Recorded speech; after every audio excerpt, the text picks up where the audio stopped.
to jest taki trochę rozrachunek z życiem.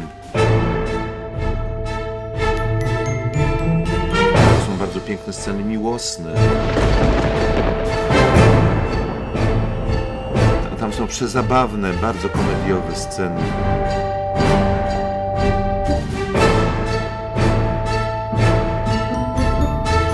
To jest taka muzyka z pogranicza ambientu, dynamiczna, niepokojąca. Szekspir jest znakomitym autorem radiowym.